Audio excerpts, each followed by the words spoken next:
Le débat du jour. Romain Ozoui.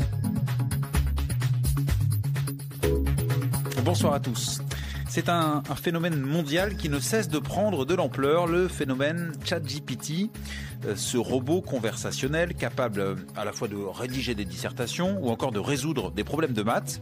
On vient là de franchir une nouvelle étape dans l'intelligence artificielle et ce n'est pas sans poser quelques questions, notamment du côté des jeunes, car avec un tel outil à sa disposition, difficile de ne pas céder à la tentation de faire travailler plutôt que de travailler soi-même. Alors, l'intelligence artificielle est-elle en train de devenir une menace pour les jeunes ? C'est la question qu'on pose ce soir. Comment faire pour que continue la réflexion, l'esprit critique ?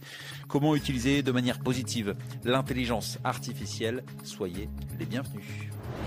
RFI. Et pour répondre à ces questions, nos trois invités ce soir. D'abord à mes côtés en studio, Laurence Devillers, bonsoir. Bonsoir. Vous êtes spécialiste des interactions affectives homme-machine, professeur en intelligence artificielle à la Sorbonne. Je vais citer votre ouvrage, Les robots émotionnels, entre guillemets, et l'éthique dans tout ça. Face à vous, Emmanuelle Lenagar, bonsoir. Bonsoir. Vous êtes professeur de marketing à l'ESSEC Business School, directrice académique du programme Grande École, qui est une grande école de management. Notre troisième invité est en ligne. Bonsoir, Marie-Caroline Missire. Bonsoir. Directrice générale du réseau Canopé, qui est un réseau de création et d'accompagnement pédagogique qui dépend du ministère de l'Éducation nationale en France et de la jeunesse et qui accompagne les enseignants notamment dans l'appropriation des outils et les environnements numériques, on peut le dire comme ça. Absolument, on forme les enseignants au numérique et par le numérique. Eh bien c'est parfait, merci à vous trois d'avoir accepté l'invitation du débat du jour sur RFI. Laurence Devillers, à quoi avons-nous affaire ? Est-ce que vous pouvez nous expliquer comment ça fonctionne, ChatGPT ? ChatGPT, c'est un système qui s'appuie en fait sur une technologie qui n'est pas complètement nouvelle puisqu'elle date de 2017, qui sont les transformers, c'est-à-dire des machines qui sont capables d'agréger un grand nombre de mots et leur position dans les phrases, et qui permet, avec derrière 175 milliards de paramètres, fait ce modèle, de pouvoir générer des phrases qui ressemblent à des phrases du langage humain. Et c'est vraiment la surface. C'est-à-dire qu'en fait, c'est très bon en orthographe et en syntaxe. Par contre, en sémantique, c'est pas du tout ça. Et vous avez dit tout à l'heure que c'était capable de faire des équations en mathématiques. Vous seriez surpris du niveau. C'est pas encore, on n'en est pas encore là alors. Et de la même façon, il faut vraiment se sortir de la tête que cette machine peut rendre autant de services qu'on le dit. Il y a une espèce d'affabulation autour de cela. Bien sûr, moi pour l'instant, je voudrais savoir ce que c'est. Il faut que vous expliquiez aux auditeurs ce que c'est. Alors, donc, en tout cas, ouais. ça peut faire des dissertations, mais on peut donner des exemples justement. Comment ça peut faire une dissertation ? Qu'est-ce que je donne comme outil à ce robot pour qu'il comprenne que j'ai besoin qu'il réponde à ma dissertation, qu'il rédige ma dissertation ? En fait, c'est un système qui a, comme je disais, ingurgité un grand nombre de mots qu'on pourrait appeler des dominos ou en langage informatique, c'est des tokens qui vont être représentés dans un espace numérique. Et c'est ça l'apprentissage de la machine. À partir de milliards de données, elle sait calculer en fait toutes les positions de tous les mots par rapport aux autres et elle transforme cela dans une représentation numérique qui est difficile à comprendre. Donc ça fait un peu boîte noire. Mais par contre, ce qu'on peut vérifier, c'est ce qu'elle est capable de générer. Et comme vous le dites, si je dis fais ma dissertation sur, je sais pas, le lapin malin ou n'importe quelle idée farfelue, la machine va aller chercher dans sa mémoire. C'est pas sur Internet, hein, c'est dans tout cet amalgame. Mais sa mémoire, elle vient d'Internet. Oui, mais elle a été décidée par quelqu'un. Donc il y a eu une sélection des données qui a nourri un énorme modèle qui coûte beaucoup d'argent en termes processus, données, stockage de données. Mais qui n'est pas fait 10 fois. Elle était faite à partir de données qui dataient de jusqu'à 2021. Sur Internet, ce qu'il y a sur Internet avant 2021 ça globalement. Ça a été choisi. Oui. Par exemple, il y a un projet Bloom en France dont on ne parle pas assez, qui fait la même chose et qui a cherché aussi à créer un modèle de la même taille, 176 milliards de paramètres, pour l'ouvrir aux chercheurs, pour comprendre comment c'était fait. Et ce qu'il faut bien comprendre, c'est que dans ces informations qui sont stockées, il y a beaucoup d'anglais. Pour celui qui est ChatGPT, il doit y avoir 46% de données qui viennent de l'anglais, qui sont traduites, qui sont comme dans un puzzle, moulinées avec d'autres données qui viennent d'autres langues, tout ça en français finalement, et qui me permet, à partir d'un prompt de texte, par exemple la petite fille ou le lapin malin, de continuer. Ça ne me répond pas. C'est pas vraiment une conversation, pas du tout. Et par contre, on peut dialoguer avec ce truc-là. C'est-à-dire qu'on peut lui poser une deuxième question. Donc, il va garder en mémoire ce que j'ai dit la première fois. Il va l'utiliser pour affiner la réponse de la deuxième partie. Donc, il faut apprendre, pour moi, aux étudiants à les capacités de ces systèmes et leurs limites. Et si je tente, par exemple, d'évaluer les capacités de pensée de la machine, ça pense pas. Ça ne fait que des statistiques si vous voulez, ça sort une séquence de mots qui sont là parce que ce sont les mots les plus probables par rapport à ce que vous avez commencé à dire. Ce qui veut dire que par exemple, sur des énormes messages, c'est très hallucinatoire, quoi. La machine va inventer. Et alors, comme elle n'a pas de filtre, elle a des filtres qui censurent, par exemple, les propos non politiquement corrects ou des injures ou tout ça, parce qu'on a mis une seconde couche derrière. Et puis, il y a eu une couche qui fait ce dialogue, qui est en fait là où on a appris un peu comment les humains aiment que la machine réponde. Donc il y a eu une partie d'apprentissage aussi en plus de ce gros modèle. Et cette partie d'apprentissage, elle permet d'affiner le propos. Et donc la vraie disruption actuelle, c'est de mettre cet outil dans les mains de tout le monde, sans du tout d'apprentissage au préalable, ni de ce que c'est, ni des limites, ni des capacités. Et l'idée, c'est d'en servir comme d'un dialogue. C'est ce que vous nous dites. Et on peut dialoguer avec cette machine qui a une petite mémoire, très petite de ce que l'on dit, mais qui va se souvenir de quelque chose. Mais elle est quand même capable, en 3 ou 4 tours, de vous dire l'inverse de ce que vous avez dit c'est complexe. avant. Ça risque de faire proliférer aussi les fausses infos. C'est le danger aussi. Bien sûr. Elle est très péremptoire. Même si le corpus de données était parfait au début, comme c'est une espèce de puzzle de mots, tout ça, elle est capable de générer quelque chose qui n'est pas du tout exact. La base de données est immense. Emmanuel Le Nagar, vous qui êtes professeur de marketing, comment est-ce que vous percevez ça, ChatGPT ? Alors, pour les établissements d'enseignement, c'est à la fois une opportunité et puis, c'est vrai, une menace. C'est vrai que ça fait assez peur aux enseignants. Ça vous fait peur ? Moi, ça ne me fait pas peur. Ça nécessite de s'adapter, mais on s'est déjà adapté à plein d'innovations. On s'est adapté au traducteur automatique, on s'est adapté à Internet tout simplement, au web où il y a toute l'information qui est disponible. Donc ça veut dire qu'il faut s'adapter. Ça fait peur sur la partie, en tout cas ça demande d'être vigilant sur la partie évaluation. Quand on cherche à évaluer les étudiants, soit pour valider un cours, soit à l'admission dans nos programmes, c'est vrai qu'il faut être vigilant, c'est-à-dire leur demander des choses que ChatGPT ne saurait pas faire de façon crédible. Donc, ça va nous demander de nous adapter, mais je ne dirais pas que ça fait peur. Ça demande d'être vigilant. Ça veut dire qu'il faut reculer face à la machine, finalement, s'il faut s'adapter. On est obligé de contourner. Parce qu'il y a aussi la question de l'interdiction, la question de l'encadrement. Alors, l'interdiction, c'est un peu à l'heure. C'est-à-dire, je ne vois pas comment on va interdire et je pense que ce ne serait pas adéquat d'interdire. Par contre, ce qui est important, c'est à la fois, si on cherche à évaluer, on ne veut pas évaluer ChatGPT, on veut évaluer un étudiant et sa capacité à faire un exercice, une dissertation, un essai, etc. Donc, il faut pouvoir formuler des instructions qui montrent en fait la compétence, qui permettent d'évaluer la compétence qu'on cherche à évaluer. Et donc aujourd'hui, de la créativité, quelque chose de très personnel. Je pense que ChatGPT n'y est pas encore. Et de plus en plus, c'est pas des connaissances qu'on cherche à évaluer ou une synthèse de connaissances. C'est une forme de contribution originale. Et ça, il faut que les instructions s'adaptent à ça. S'adapter. Marie-Caroline Missire, est-ce que vous êtes d'accord, vous qui travaillez aux côtés d'enseignants, est-ce qu'effectivement il faut s'adapter face à ce défi que représente ChatGPT et proposer du coup peut-être un autre enseignement, d'autres devoirs entre guillemets? Je suis d'accord avec les deux interventions de mes collègues qui ont précédé. Je vais essayer d'en faire la synthèse.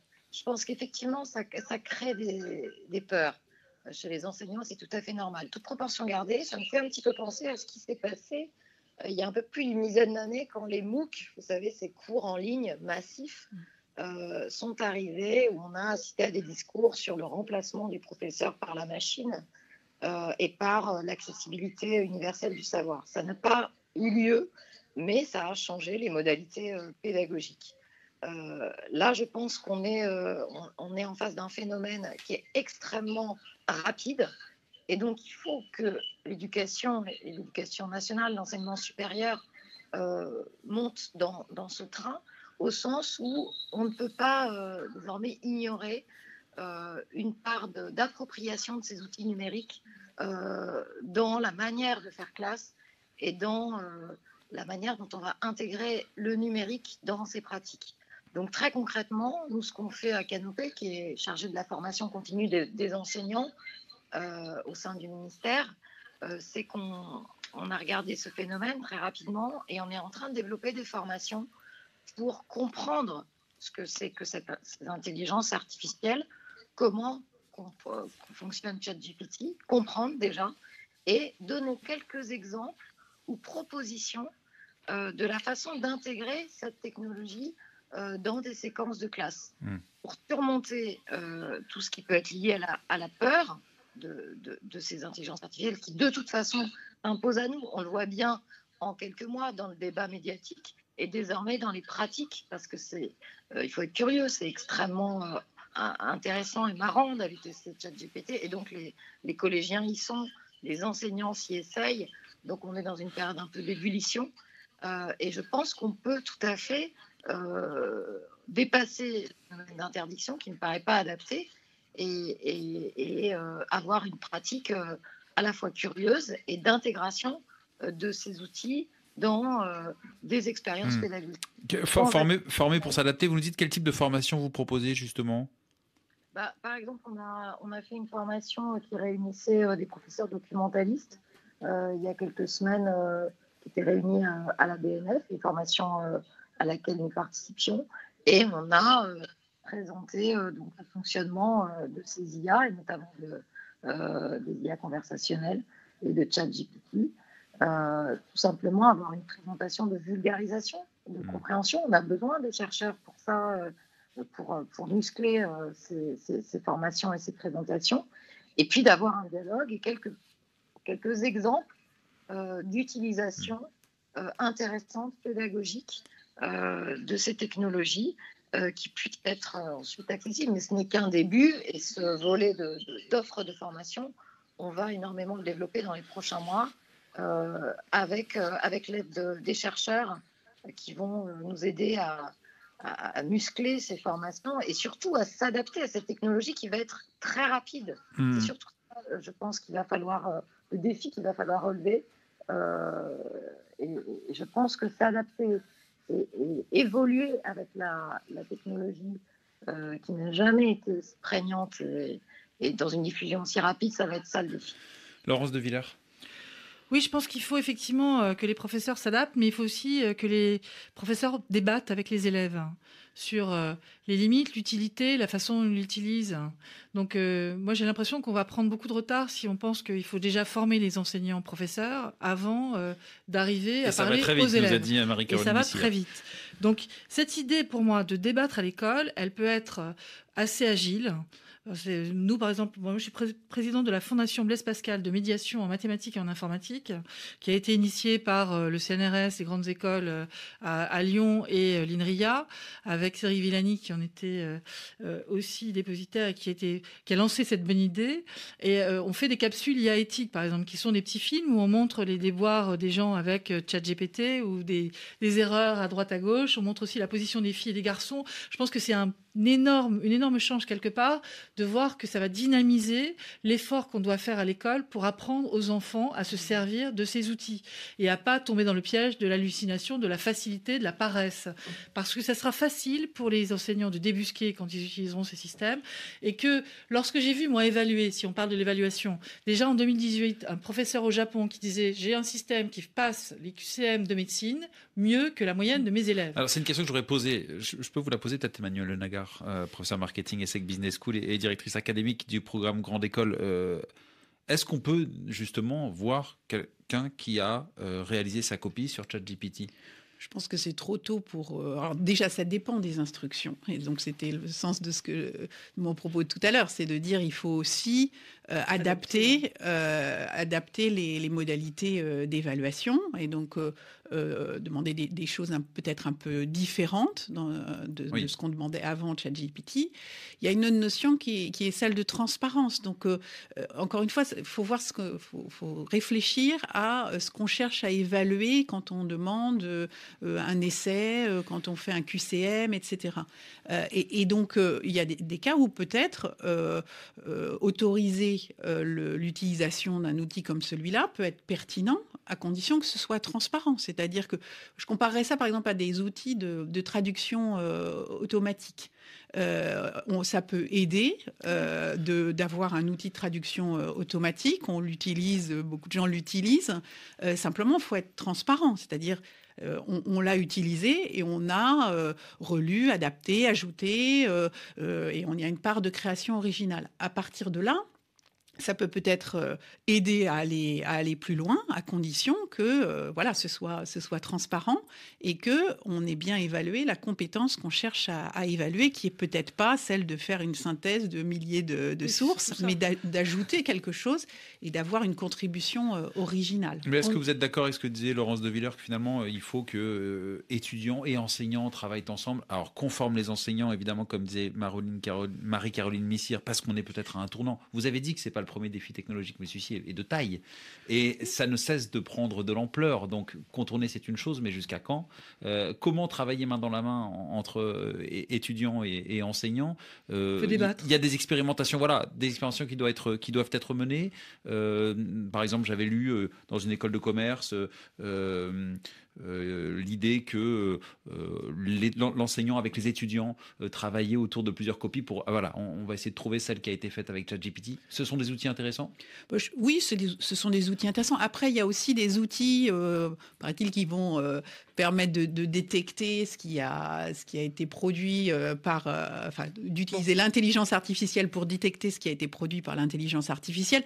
Bon, moi, je pense que surtout, effectivement, il faut réfléchir avec les étudiants, tester. Je pense qu'un enseignant, il va regarder aussi ce que produit ChatGPT sur les instructions qu'il a données pour se faire une idée de ça, et puis faire évoluer les modes d'évaluation encore une fois pour s'adapter. Ouais, Laurence de Villers, finalement, il faut accepter que l'intelligence artificielle, ça y est, rentre dans la vie des gens et rentre dans la vie des étudiants en premier lieu, parce que ce sont les jeunes qui sont confrontés. C'est très bien. Si on était au niveau avec des maths suffisantes au lycée, etc., et avec les expériences avec ces outils, et effectivement des débats sur quels sont les concepts qui sont derrière. D'abord, on démystifie, on n'a pas peur, parce que la peur, ça n'a jamais fait avancer personne. Et on pourrait aller beaucoup plus haut. C'est-à-dire que ça permet d'agréger le mainstream. C'est-à-dire toutes les idées préconçues. Ce truc-là. Si jamais c'est utilisé en grandeur, c'est un système qui sait parler comme nous, mais par contre, il raconte des banalités ou tout ce qu'il trouve partout de consensuel. Donc, ou alors, sur une niche, il peut vous donner une information si vous posez une question très précise.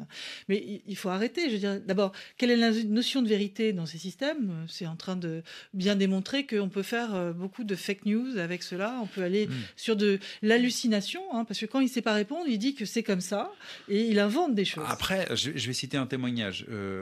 Paul, témoignage relayé par le Figaro, étudiant en 3e année de droit à la Sorbonne, il dit que son plan de dissertation qui lui prenait 4 heures ne lui prend plus que quelques minutes désormais. Mais ça, est-ce que on n'a pas le risque d'un appauvrissement du niveau? Non.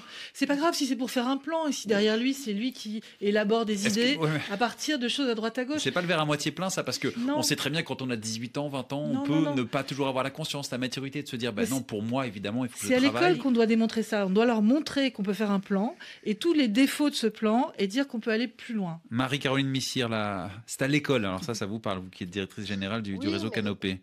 Mais pas Quelle responsabilité? Ce qui m'étonne assez dans cette conversation et dans ce débat sur cette technologie, c'est qu'on se focalise sur les étudiants, sur l'école, bien sûr, et je vais y revenir. Mais quand même, le sujet, c'est que cette technologie, elle s'invite dans la vie professionnelle, déjà. Oui. Ah, bien sûr. Mais notre débat, c'est sur les jeunes. Nous, le débat, c'est l'école. On va quand même, et le débat, c'est l'école. Mais alors, l'école prépare à quoi? Elle prépare pas à la suite. C'est-à-dire, si on n'apprend pas à se servir de manière intelligente de ces technologies dès l'école, on va se retrouver dans un monde professionnel qui sera dominé et qui aura été profondément bouleversé par ces utilisations. Et on va se retrouver avec des jeunes qui ne seront pas préparés ou qui auront une utilisation limitée. Mais alors, Marie-Caroline Messire, pardon, est-ce qu'il y a cet enseignement aujourd'hui en France? Parce que il y a ChatGPT qui s'insère, qui arrive, mais est-ce qu'il y a la manière de... Est-ce qu'on fait participer les enfants, les élèves, les étudiants au fonctionnement, par exemple? Est-ce que, et la question s'est posée, comme on fait des français et du français et des maths à l'école, il faut, dès l'âge de 6 ans, faire du codage, parce que ça forme... Alors, en tout cas, des choses liées à l'intelligence artificielle qui forment au métier de demain, comme vous dites. Il y a un plan numérique qui a été présenté il y a quelques jours par le ministre, qui s'est d'ailleurs intéressé à ces questions d'intelligence artificielle dans l'éducation, et il a dit, et c'était à Canopée, donc je peux vous en parler, qu'il était urgent d'avoir une formation sur ces sujets. Donc aujourd'hui, l'enjeu qu'on a par rapport au développement du numérique, et là je pense qu'on est quand même sur d'autres dimensions encore plus complexes avec les intelligences artificielles, c'est de ne pas laisser l'école à côté des usages numériques, pour justement permettre aux enfants de ne pas avoir que des usages, je dirais, de divertissement passif du numérique et non conscient, mais d'avoir des usages éducatif aussi. C'est bien pour ça qu'il faut faire rentrer l'école dans la société numérique et pas seulement le numérique à l'école comme on le dit traditionnellement. 100% d'accord, oui. Tout le monde lève la main. Ça passe par les humanités numériques, c'est-à-dire un savoir sur le numérique pour avoir précisément une conscience intellectuelle de comment ça fonctionne pour être des êtres humains libres aussi par rapport à ces outils. Tout à fait. Et par rapport à ce qu'on disait sur l'irruption de cette technologie très rapide dans nos quotidiens professionnels, quotidiens d'étudiants, de professeurs, d'élèves, il faut se dire, et je ne sais pas ce qui va se passer moi, mais je pense que ça va potentiellement révolutionner le rapport entre le professeur et son élève. C'est-à-dire que plutôt que d'être dans une transmission des savoirs, on va être dans l'apprentissage du discernement, de la pensée critique, de la créativité. Et ça a été dit par vos invités, qui sont des compétences qui doivent s'appuyer sur des connaissances éclairées de ces nouvelles technologies, mais qui doivent aussi, bien sûr, s'appuyer sur des connaissances dites traditionnelles, c'est-à-dire nos humanités classiques. C'est pas parce qu'on a l'intelligence artificielle qu'on va s'arrêter de dire Madame Bovary. On vous a entendu. Emmanuel Le Nagar, je vous redistribue la parole. Oui, je suis tout à fait d'accord avec ça. C'est-à-dire que nos écoles, que ce soit dans le secondaire puis dans le supérieur en ce qui me concerne, on a je pense, vis-à-vis de ces outils, on a deux responsabilités. C'est d'apprendre aux étudiants à s'en passer, c'est-à-dire, pour reprendre l'histoire de la dissertation, à faire un plan de dissertation sans ChatGPT. Et ensuite, deuxième responsabilité, à utiliser ces outils-là. Une fois qu'on sait faire son plan de dissertation, eh bien, le énième plan de dissertation, on ira peut-être plus vite avec ChatGPT. Et puis, notre responsabilité, c'est d'apprendre aux étudiants à se débrouiller et à faire des choses en utilisant les outils qui existent. Donc, on ne peut pas faire comme s'ils n'existaient pas. Il faut leur apprendre, dans un deuxième temps, à s'en servir. Donc, d'abord, à faire sans, et ensuite à s'en servir pour être plus efficace. Il faut, mais est-ce que, Laurence de Villers, les autorités sont prêtes à cela? Prêtes à cette formation-là, vous pensez? C'est pas assez agile, c'est pas assez rapide. Et puis je pense pas qu'on commence... Qu'est-ce qui est pas assez rapide? La mise en place à l'école de ces débats avec les élèves. Mais parce qu'il y a des freins culturels sur l'évolution, la modernité, d'une certaine manière. Parce que le gouvernement ne se donne pas les moyens, parce qu'on n'a pas... Je connais très bien ce qui se passe. On a des volontés comme ça, mais est-ce qu'il y a eu suffisamment de profs formés? Non. Est-ce qu'il y a des capsules qui permettent d'expliquer aux enfants ce qui se passe? Non. Nous, on est une petite structure, on va chercher de l'argent partout pour essayer de monter des choses comme ça pour l'éducation. Je suis désolée, c'est pas fait par l'école. Et l'autre chose, c'est... On a été missionné aussi par Jean-Noël Barrot pour... travailler sur l'éthique de ces sujets. On avait déjà écrit les enjeux conversationnels, enjeux d'éthique en 2019. Tout ça, c'est fait. Il y a énormément de travail qui est fait par les grandes écoles, par les canopées, par les chercheurs pour avancer. Et je trouve que le résultat n'est pas à la hauteur du tout. Il y a le risque d'être dépassé par l'intelligence artificielle, donc qui s'immisce. Ça, on est déjà dépassé. Regardez. Non, mais dépassé avec des conséquences néfastes pour nos jeunes. Mais la première conséquence néfaste, c'est le taux de femmes qui s'engagent dans ces métiers. Je veux dire, dans les années 80, il y avait autant de femmes dans les grandes écoles que maintenant dans les écoles scientifiques, j'entends. c'est pas possible. On a régressé même sur certains taux. On voit que l'option qui est prise pour le numérique en première terminale, elle est prise par 1% des filles actuellement. C'est anormal. Les mathématiques sont en option. Comment vous voulez faire des bons chercheurs en mathématiques ou même en biologie, en médecine, ou n'importe quoi, s'ils n'ont pas de notion de fonction? Donc avoir fait précédemment mettre les maths en option font que demain, on a des enfants qui ne sont pas capables de travailler à un niveau suffisant. Je suis désolée. Alors, au-delà de ça, Marie-Caroline Missire, est-ce que vous pensez que voilà, il y a un prisme français de voir finalement l'intelligence artificielle que sous le biais des risques et je parlais des freins culturels, est-ce qu'il y a une forme de méfiance à l'égard de la modernité? Sur les sujets du numérique à l'école, et ce que pointait Laurence de Villers avec une certaine justesse, je voudrais dire que il y a évidemment beaucoup de choses qui ont été faites. Je citerai simplement la certification PIC, certification numérique qui est déployée chez les élèves, puis chez les professeurs. Mais on est confronté à un discours très binaire dans notre pays sur les questions du numérique à l'école. Soit c'est quelque chose de très dangereux, soit c'est une opportunité avec un caractère un petit peu naïf, attaché au miracle technologique. On n'arrive pas à trouver l'équilibre, on n'arrive pas à trouver une forme de troisième voie. Et cette troisième voie, elle passe précisément par l'éducation au numérique, l'éducation aux médias, à l'information. Il y a un rapport parlementaire qui vient de sortir et qui précise et qui propose d'en faire une discipline à part entière. Le numérique doit être enseigné à l'école et pour sortir du discours qui consiste principalement à en pointer les dangers. Il faut le prendre en compte, mais pour sortir de ce discours, il faut apprendre comment ça fonctionne, apprendre à l'intégrer dans un geste éducatif et ne pas cantonner le numérique à l'extérieur de l'école. Et ça, il est vrai qu'on doit vraiment accélérer sur ces sujets, et d'où l'intérêt de la formation des enseignants au numérique et aux usages qu'ils peuvent en faire dans leur classe. Laurence de Villers, rapidement, comment ça se passe à l'étranger? Est-ce que vous savez comment les universités font justement avec l'intelligence artificielle, à la différence peut-être de nous?